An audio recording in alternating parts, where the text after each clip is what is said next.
nossas almas, para que nós, pela anunciação do anjo, conhecemos a encarnação, o nascimento do menino Jesus, o teu Filho, e também pela sua paixão e pela sua morte na cruz, que nós também alcancemos a glória da ressurreição. Por nosso Senhor Jesus Cristo, vosso Filho, que é Deus convosco na unidade do Espírito Santo. Podemos sentar um minuto, ouçamos o texto da primeira leitura, que é o livro de Samuel. Davi quer construir uma casa para Deus. Davi quer construir uma casa para Deus, porque ele acha um absurdo a Arca da Aliança estar numa tenda no meio do deserto. Mas é uma coisa, ele não vai conseguir fazer, lógico, mas nós sabemos que a Maria vai se tornar a arca verdadeira da aliança, é ela que vai trazer o Evangelho ao mundo para nós. É só para lembrar o Antigo Testamento, essas promessas vãs que a gente faz na vida, né? Essas pretensões que a gente tem, né? Imagine, fazer uma casa para Deus é complicado, né? Vamos lá. Leitura do Samuel. Leitura do segundo livro de Samuel. Tendo-se o rei Davi instalado já em sua casa, e tendo-lhe o Senhor dado a paz, livrando-o de todos os seus inimigos, ele disse ao profeta Natã: Vê, eu resido num palácio de cedro, e a arca de Deus está alojada numa tenda. Natã respondeu ao rei: Vai e faze tudo o que diz o teu coração, pois o Senhor está contigo. Mas, nessa mesma noite, a palavra do Senhor foi dirigida a Natã nestes termos: Vai dizer ao meu servo Davi, assim fala o Senhor: Porventura és tu que me construirás uma casa para eu habitar? Fui eu que te direi do pastoreio, do meio das ovelhas, para que fosses o chefe do meu povo, Israel. Estive contigo em toda parte por onde andaste, e exterminei diante de ti todos os teus inimigos, fazendo o teu nome tão célebre como o dos homens mais famosos da terra. Vou preparar um lugar para o meu povo, Israel. Eu o implantarei, de modo que possa morar lá sem jamais ser inquietado. Os homens violentos não tornarão a oprimi-lo, como outrora, no tempo em que eu estabelecia juízes sobre o meu povo, Israel. Concedo-te uma vida tranquila, livrando-te de todos os teus inimigos. E o Senhor te anuncia que fará uma casa. Quando chegar o fim dos teus dias e repousares com teus pais, então suscitarei depois de ti um filho teu, e confirmarei a sua realeza. Eu serei para ele um pai, e ele será para mim um filho. Tua casa e teu reino serão estáveis para sempre diante de mim, e teu trono será firme para sempre. Palavra do Senhor.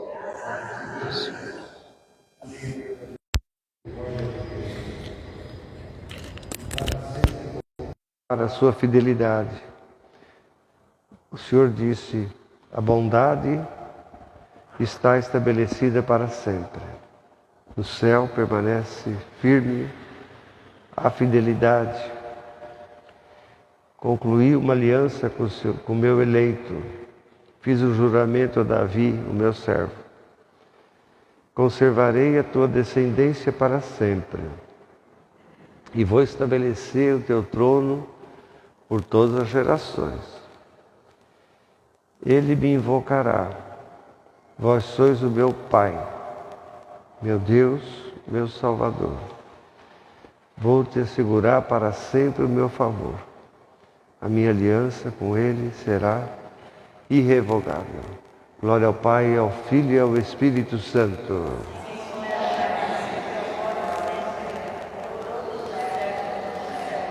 Senhor, vou cantar para sempre a tua bondade. Amém.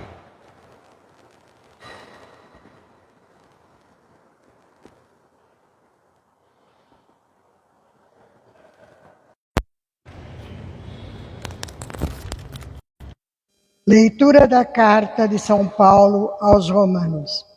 Irmãos, glória seja dada àquele que tem o poder de vos confirmar na fidelidade ao meu evangelho e à pregação de Jesus Cristo.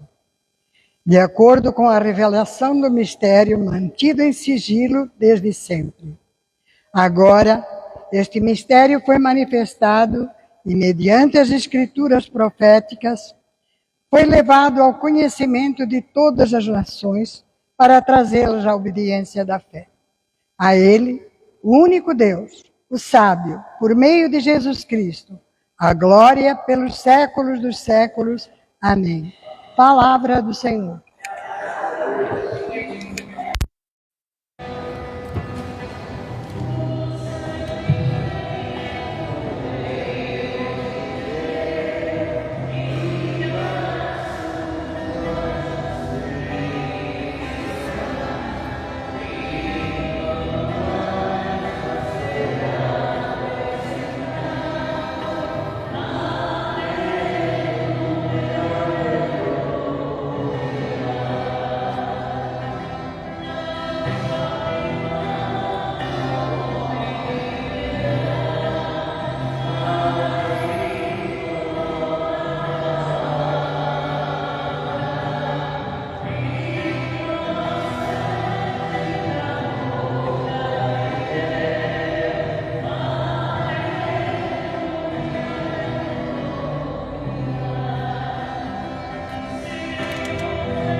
O Senhor esteja convosco. Evangelho de nosso Senhor Jesus Cristo segundo São Lucas. Naquele tempo, o anjo Gabriel foi enviado por Deus para uma cidade da Galileia muito longe, periferia, chamada Nazaré, a uma virgem desposada com um homem chamado José, que era descendente de Davi. O nome da virgem era Maria. Tendo entrado onde ela estava, o anjo disse: Ave Maria, cheia de graça, o Senhor é convosco. Ela ficou muito perturbada com essas palavras e pensava que tipo de saudação seria aquela. Disse o anjo: Não tenha medo, Maria. Você encontrou graça diante de Deus. Por isso você vai conceber e dará à luz um filho, a quem porá o nome de Jesus, que significa Deus salva. Ele será grande e será chamado de Filho do Altíssimo. O Senhor Deus lhe dará o trono do seu pai, da sua descendência, de Davi. Reinará eternamente sobre a casa de Jacó, e o seu reino não vai ter fim. Maria disse ao anjo: como é que pode acontecer isso? Como é que será isso? Se eu não conheço homem nenhum? O anjo respondeu: não se preocupe, o Espírito Santo virá sobre ti e a força do Altíssimo vai te envolver. Por isso, o santo que vai nascer será chamado Filho de Deus. Olha, a tua parenta, a Isabel, concebeu também um filho na sua velhice. E agora já é o 6º mês daquela a quem todo mundo chamava de estéril. Porque Maria, para Deus, nada é impossível. Maria disse então: eis aqui a escrava do Senhor, faça-se em mim. Ai, meu Deus do céu, segundo a tua palavra. Faça-se em mim segundo a tua palavra. Palavra da salvação. Podemos sentar um minuto? Hoje nós meditamos a 9ª antífona. Emanuel, ó Emanuel, antífona do ó Emanuel. Ó Emanuel, nosso rei e nosso legislador, nossa esperança e nossa salvação. Venha salvar-nos, Senhor nosso Deus. Já faz 9 domingos que a gente está fazendo uma espécie de preparação para o Natal. Nesse dia da véspera, proclamamos o menino Jesus como Deus conosco, Emanuel, Deus conosco, cumprindo então a promessa que foi feita a Maria pelo anjo Gabriel. Jesus é o rei que traz a essência da lei, a essência da palavra de Deus. Ele é o desejado. Quando a gente fala assim, a gente está querendo dizer que desde o Antigo Testamento havia um desejo no coração do povo de que Deus viesse e intervisse diante da realidade cruel, da escravidão, do sofrimento, de tanta coisa. Jesus é o nosso libertador. Deus nos convida então a viver de modo intenso, de modo profundo. Eu espero, não sei, acho que não, mas essas ilusões passam sempre na cabeça da gente de vez em quando. Espero que essas reflexões dos 9 últimos domingos aí ajudem alguma coisa aí para você, no seu coração, porque vocês sabem que o primeiro órgão do ser humano a ser convertido não é o coração da gente, é o ouvido, dizia Paulo, né? A primeira coisa que tem que ser convertida, que tem que ser mudada, transformada, é o ouvido da gente, né? Não é o coração, não. É o ouvido. Então, quem ouve e a palavra entra no coração, talvez ajude alguma coisa. Agora, ninguém não ouve nada também, não dá bola para nada, então também não faz efeito nenhum, né? A palavra não faz efeito nenhum. A gente espera, a gente tem sempre essa ilusão, né? A gente é padre, é bem iludido, né? A gente sempre espera que ajude em alguma coisa. Bom, desejamos na verdade que o Natal seja celebrado, mas que ao mesmo tempo o Natal seja um momento de fato, de verdade, uma espécie de parada, né? Esse frenesi que a gente vive, essas atividades frenéticas da vida, aí coisa para cá e coisa para lá, e tanta coisa. É o momento de dar uma acalmada, né? Aguardar, agradecer a Deus, ser mais sereno, se alegrar com as esperanças, né, que Deus coloca no coração da gente. Mas a gente tem que deixar, né? Claro que Deus faça isso. Se ele não deixar, não adianta. Olha, São Francisco de Assis, ele preparou um presépio para celebrar o Natal. na cidade de Grécia, que era no centro da Itália. Depois dessa celebração, ele morreu 3 anos depois. Isso foi mais de 800 anos atrás. Ele disse, segundo o biógrafo oficial dele, Tomás de Celano, né? Teve vários biógrafos, mas essa é a mais comentada, né? Tomás de Celano escreveu ele dividiu a vida de São Francisco assim: primeira vida, segunda vida, terceira vida, né?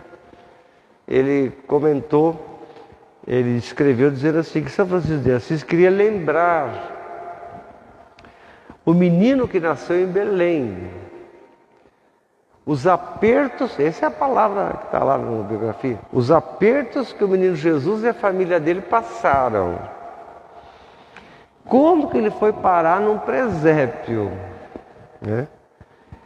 E ver com os próprios olhos como é que ele ficou em cima da palha, da manjedoura, num local onde só tinha bicho para pousar, né? Animais.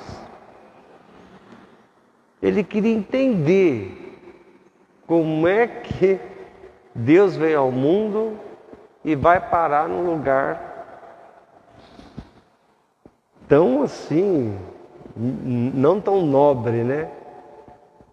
Como se pensa, né? Não tão nobre como se fosse Deus. Como é que Deus escolhe nascer num lugar assim, né? O Davi queria fazer palácio, essas coisas, né? Mas é engraçado, né? Deus parece que não gosta muito de coisa muito, entendeu? Rebuscada, não. O Davi fala, Deus mora numa tenda no deserto, eu moro no palácio. Não dá certo. Eu vou fazer um templo para ele, bonitão, e não conseguiu fazer, lógico, porque Davi era muito safado, não ser vergonha, Deus acabou punindo ele, né?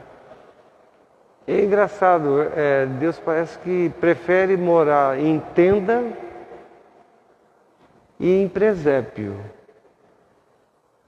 Parece que não passa pela cabeça de Deus certas coisas assim.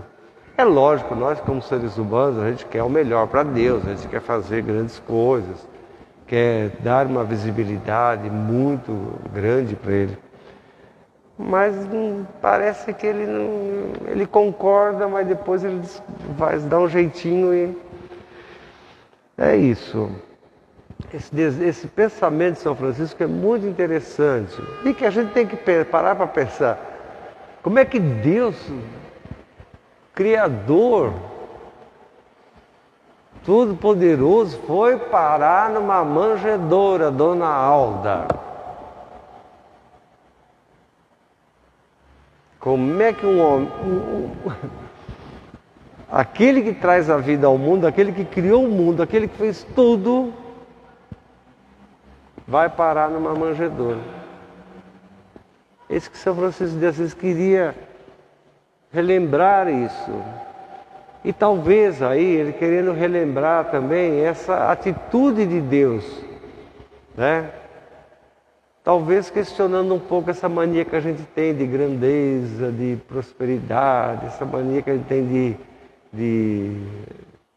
essa maluquice que a gente tem, né? Meio esquisita. Ele quis mostrar isso, né?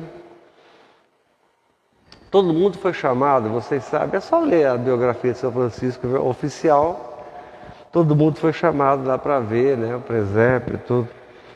E São Francisco disse uma palavra muito bonita que a gente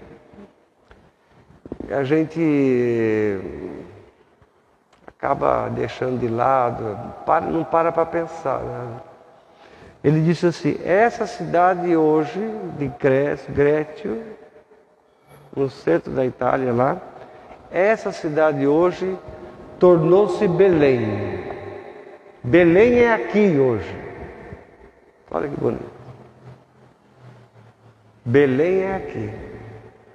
Belém talvez seja as paróquias, talvez seja a sua família, quando você celebra, se reúne.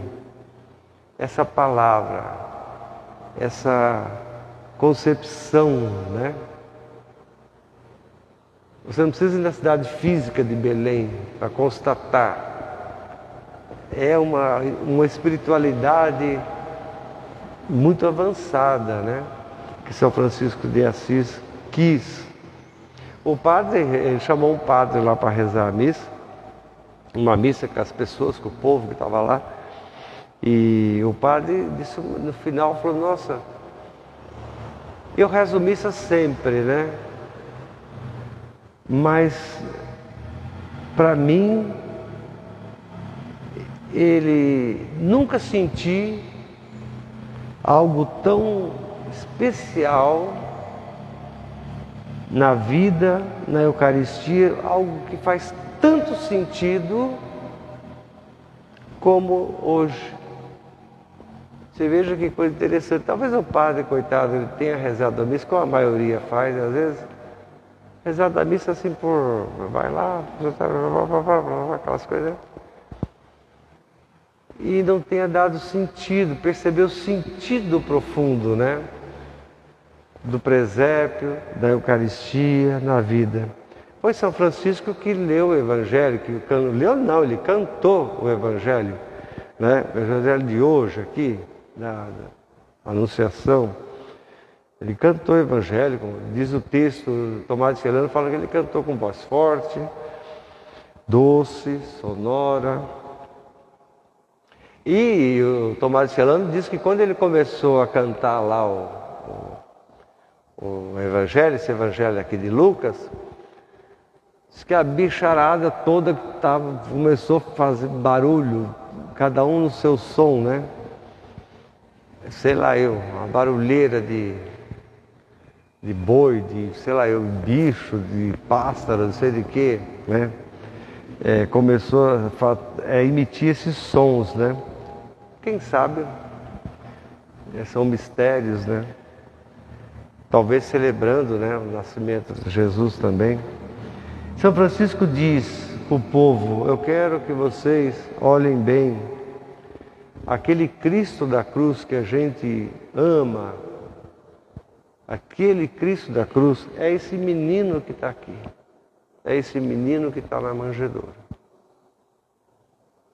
Isso é uma espiritualidade muito profunda, isso. Vocês sabem também, se não sabe, vai ficar sabendo hoje, o povoado de Grécia, no centro da Itália, foi o primeiro lugar na história da igreja e do mundo que se celebrou o Natal com um presépio. Primeiro lugar. Depois, a Basílica de Santa Maria Maior, em Roma, quando ficou sabendo daquela celebração, começou também a fazer essa celebração, montar presépio e fazer essa mesma celebração. Acho que não é à toa que o Papa Francisco tem declarado nas últimas semanas aí que quando ele morrer, ele não quer ser enterrado no Vaticano. Ele diz, eu quero ser enterrado na Basílica de Santa Maria Maior. Talvez essa razão, né, de Santa Maria Maior ser a segunda igreja mais no centro, na realidade urbana, né, onde se celebrou o Natal com o presépio, né, talvez seja esse o sentido. Ele é Francisco, a missão dele é meio inspirada na vida de São Francisco, de Jesus Cristo, etc. Ele tem essa espiritualidade, parece muito profunda, né? Acho que não é à toa que ele pede isso, né? Também esse negócio de ficar enterrando o Papa no Vaticano também é uma coisa que precisa ser repensada, né? Também. É interessante o Papa deixar claro isso antes, né? Eu não quero ser sepultado no Vaticano, eu quero ser sepultado na Basílica de Santa Maria Maior. Acho que é por causa de São Francisco, por causa do presépio, né? Pra vocês terem uma ideia. Bom, o Natal tem muitos aspectos históricos, né? Sobre a data do Natal. Nós sabemos que os primeiros 300, 400 anos da igreja, o nascimento de Jesus não era lá muito celebrado, era a morte de Jesus e a ressurreição. A ressurreição é a base da nossa fé. É a base da nossa fé, a vitória sobre a morte é a base da nossa fé. Há muitos aspectos relativos a isso. A primeira pessoa que disse que Jesus nasceu no dia 25 de dezembro foi Hipólito, é um padre da igreja, chamado pai da igreja, né? Hipólito de Roma. Ele fez uma interpretação, uma leitura do livro do profeta Daniel, e no século III, e então ele estabeleceu essa data. Agora, o interessante é que essa data, 25 de dezembro, é também a data que, segundo o livro dos Macabeus, é a data em que foi feita a dedicação do Templo de Jerusalém. Então, o nascimento de Jesus, a dedicação do Templo de Jerusalém, parece que tem uma certa ligação. Quem é o templo de Deus de verdade, né? Quem é o templo de Deus? É aquela coisa ou é o menino da manjedoura, né? É um pouco refletir sobre isso, né? É muito importante isso. Então, o livro dos Macabeus, leia lá, né? Tem essa questão, né? Agora, tem outras questões também sobre o Natal, né? Que os cristãos substituíram a celebração do Natal com a celebração do pagã, né? Dos romanos, chamado Sol Invictus, o Sol Invencível. Os romanos, eu não quero transmitir essas coisas para vocês, porque eu não sei se vocês têm consciência do que era aquilo. A festa pagã dos romanos, o Sol Invictus, né? O Sol Invencível, isso acontecia justamente no mês de dezembro ali, antes da neve. O sol botava as caras assim, mas era muito... E depois com a neve cai, por isso que o Natal é sempre esperado com neve, né? Chegada da neve. No norte, né, do mundo. Aí depois, com a neve, o sol só voltava lá para fevereiro, março. E muitas pessoas achavam que o sol morria em dezembro e talvez não voltasse nunca mais. Você acreditava? Por isso os pagãos, os romanos, faziam essa festa, o Sol Invicto. O sol é invencível, né? Era uma festa meio assim, olha, não dá nem para descrever para vocês verem o absurdo. Eles celebravam, era tudo exagero, na base do exagero. Comida, bebida, sexo, tudo era na base do exagero. Mas o ponto alto era matar crianças, bebês, botar numa forma, temperar, assar e depois comer. Era horrível, né? Você imaginar que era isso. E o cristianismo lutou contra isso, minha gente, mas bateu de frente. Os cristãos não aceitavam de jeito nenhum esse tipo de festa pagã.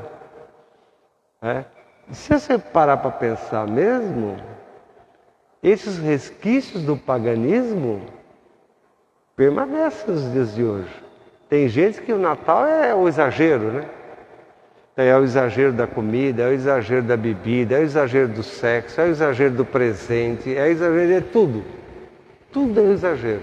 É o resquício lá de trás, que o cristianismo combateu e enfrentou, sobretudo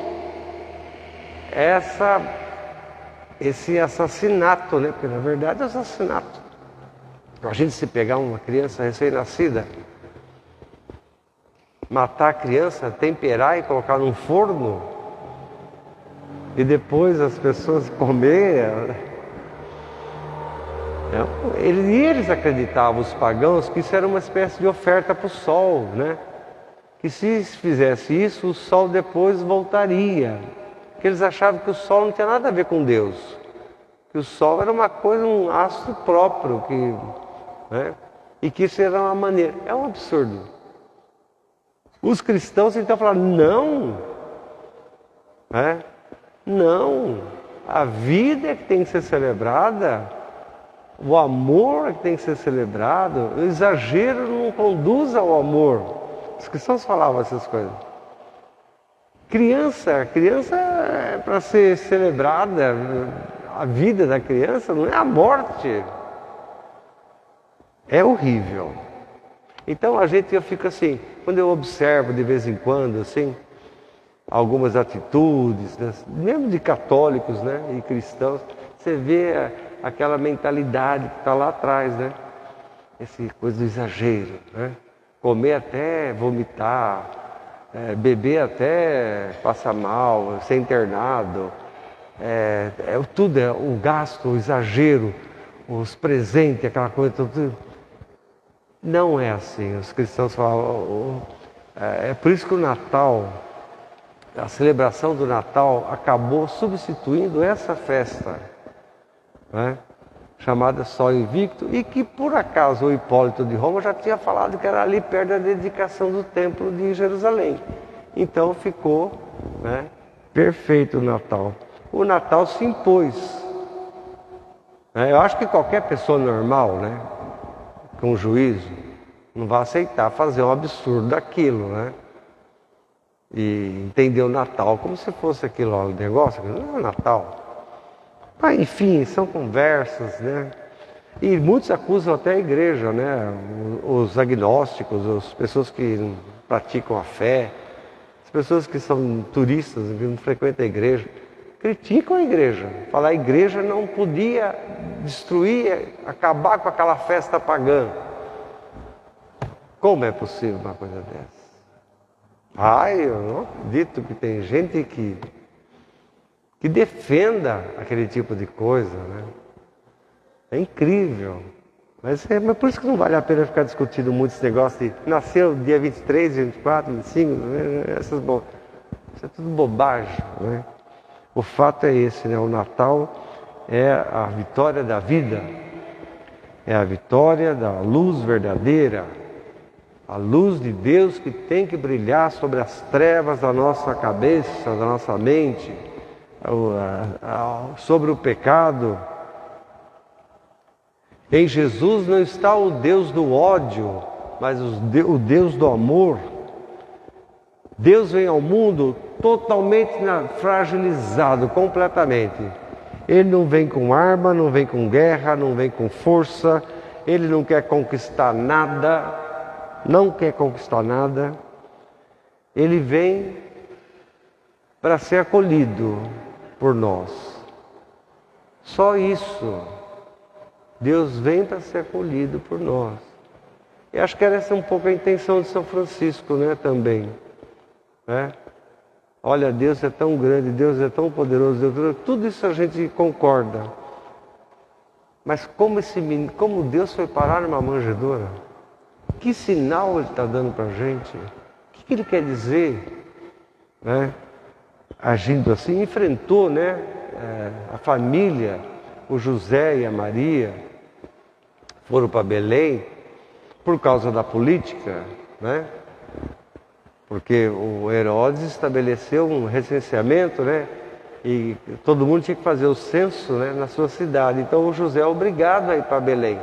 E o José nasceu lá, o pai, o marido da Maria.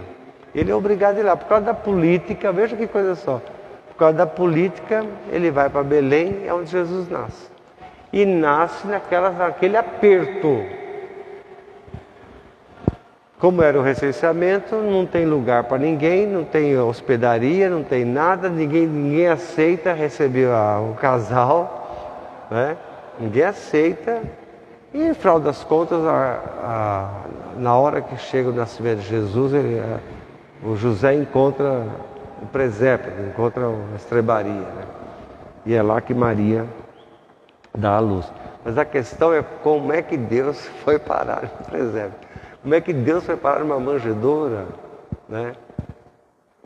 A crueldade humana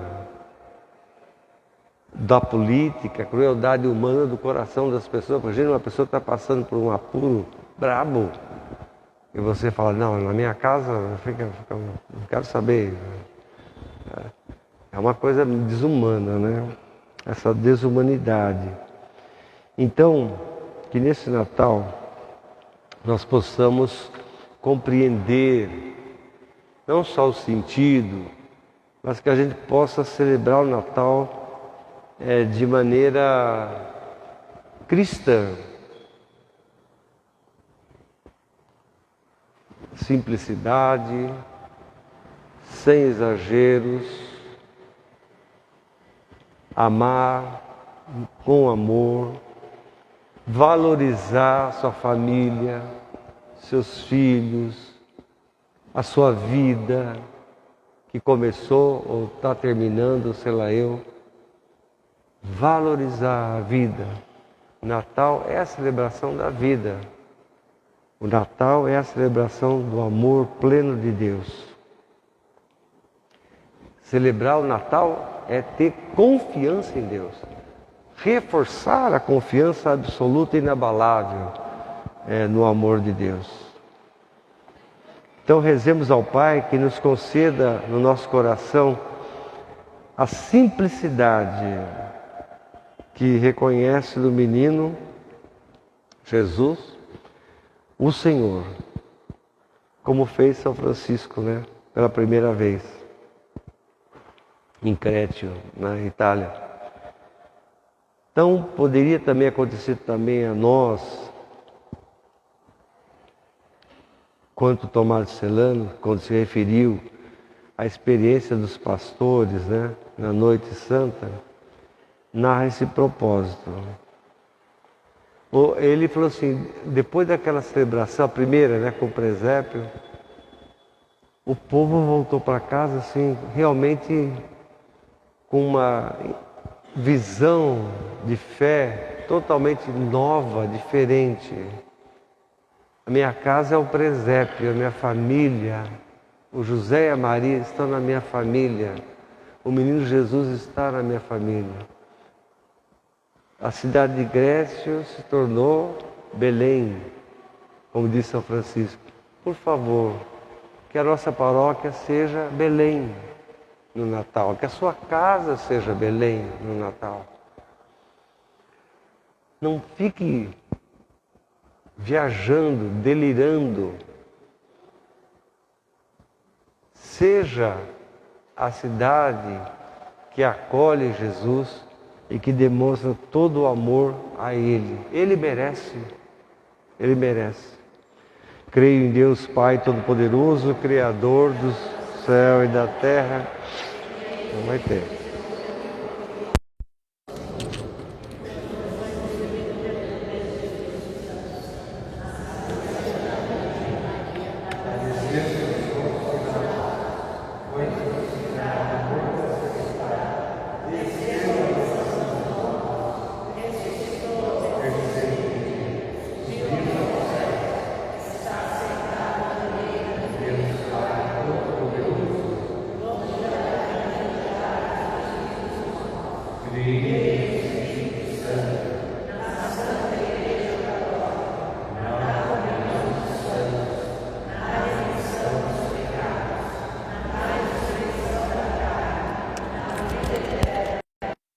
Daí a gente entende por que um bispo polonês, Nicolau, na época do Natal, botava um monte de presente numa sacola e saía entregando para as crianças pobres, que deu origem ao tal do Papai Noel. Não é aquele Papai Noel da Coca-Cola, viu? É outro, né? Daí se entende por que essa preocupação, né, desse bispo de arrumar presente e dar para as crianças jogadas na rua, né? que era assim que vivia as crianças, né? Muitas abandonadas, e que depois deu origem ao Papai Noel, que virou isso que vocês vê por aí, né? A coisa mais horrorosa e feia do mundo. Tá bom? Vamos então cantar o ofertório, fazer nossas ofertas.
Também vamos pedir a Deus para que os grandes, os poderosos nesse mundo, que governa o mundo, que pode fazer tanto bem, tem poder, né, para fazer tanto bem, que eles entendam, compreendam que sem Deus nada feito.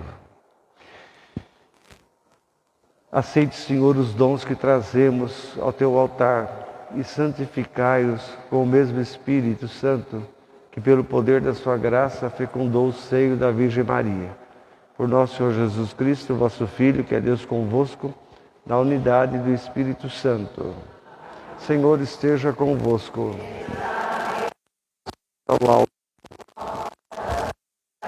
Demos graças ao Senhor nosso Deus.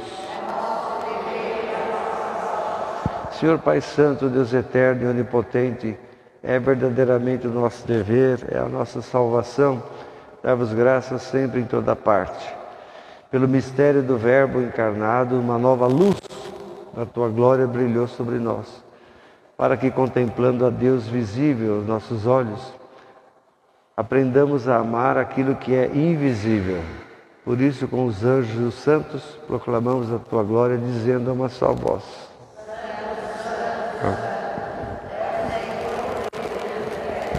O céu, hosana nas alturas, bendito que vem. Vós, Senhor, sois verdadeiramente santos, sois a fonte de toda a santidade. Santificai esses dons, derramando sobre eles o Teu Espírito Santo, de modo que se transformem para nós no corpo e no sangue de nosso Senhor Jesus Cristo.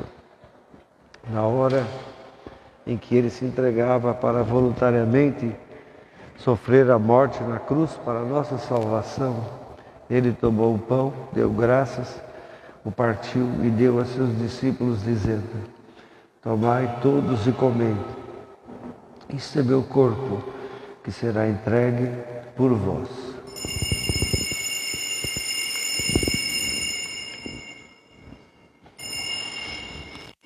De igual modo, no fim da ceia, ele tomou o cálice e, dando graças, deu a seus discípulos, dizendo: tomai todos e bebei. Esse é o cálice do meu sangue, o sangue da nova e da eterna aliança, que será derramado por vós e por todos para a remissão dos pecados. Fazei isto em memória de mim.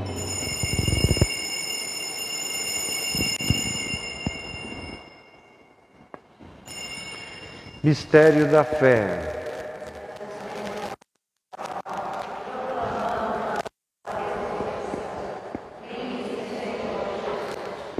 Celebrando agora, Senhor, o memorial da morte e da ressurreição de Jesus, nós te oferecemos o pão da vida e o cálice da salvação. Te agradecemos porque nos admitistes hoje estar aqui na tua presença para te servir esses santos mistérios. Humildemente nós te suplicamos que, participando do corpo e do sangue de Cristo, sejamos reunidos pelo Espírito Santo num só corpo. Lembrai-vos, Senhor, da Igreja dispersa por toda a terra. Tornai-a perfeita no amor, na caridade, em comunhão com o Papa Francisco, com o nosso Bispo da Diocese Algacir e com todos aqueles que estão a servir o povo de Deus. Lembrai-vos também de teus nossos irmãos e irmãs que adormeceram na esperança da ressurreição e de todos aqueles que na tua misericórdia partiram desse mundo. Admiti-os na luz da tua presença. Tenha misericórdia de nosso Senhor e dai-nos a graça de participar da vida eterna com a Virgem Maria, Mãe de Deus, com São José, com os bem-aventurados apóstolos e também com todos os santos que desde o começo do mundo viveram na tua amizade para cantarmos os teus louvores por Jesus Cristo, vosso Filho. Por Cristo, com Cristo e em Cristo, a vós, Deus Pai Todo-Poderoso, na unidade do Espírito Santo, toda a honra e toda a glória, agora e para sempre. Com amor e confiança rezemos juntos. Pai nosso que estais no céu, venha a nós o vosso reino, assim na terra. O pão nosso de cada dia nos dai hoje. Nossas ofensas, assim como nós perdoamos a quem nos tem ofendido. Caí em tentação. A paz do Senhor esteja sempre convosco. Deus de Deus que tirais o pecado do mundo. No corpo do sangue de Jesus Cristo, nosso Senhor, que vamos receber o sirva para a vida eterna.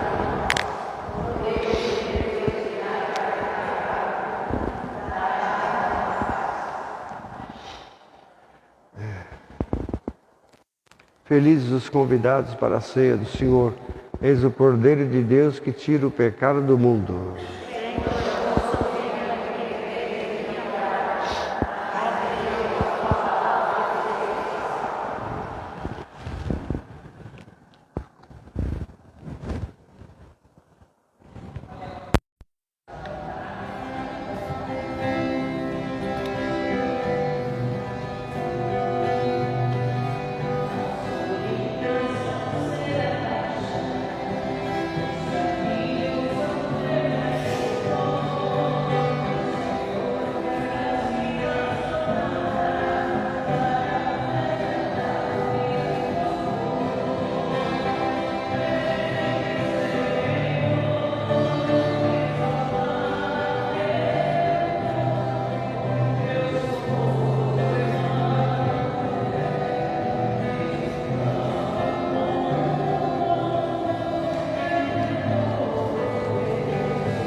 do Quintiliano Alves, que está passando por um momento de saúde séria, está internado, e Deus ajude.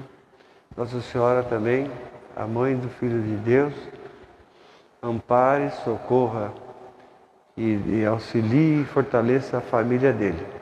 Salve, Rainha, Mãe de Misericórdia, vida, doçura, esperança, nossa salve.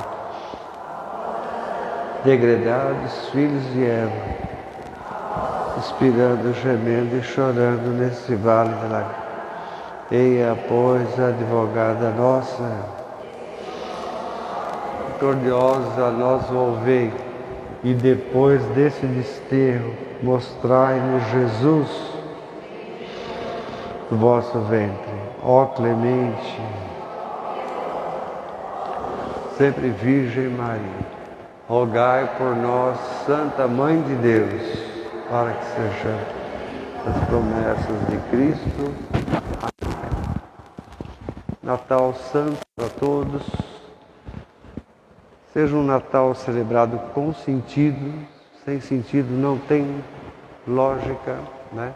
Celebrar o Natal. E que vocês sempre recebam de Deus essa força maravilhosa que Ele nos dá na vida.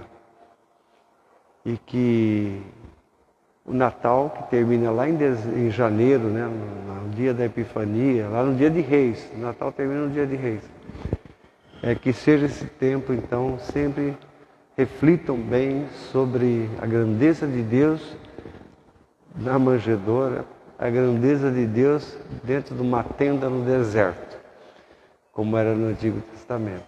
Então, que todos vocês sejam pessoas abençoadas, hoje, suas famílias, e o Senhor esteja convosco. Abençoe-vos o Deus Todo-Poderoso, o Pai, o Filho e o Espírito Santo. Amém. Ide em paz, que o Senhor acompanhe vocês hoje e sempre.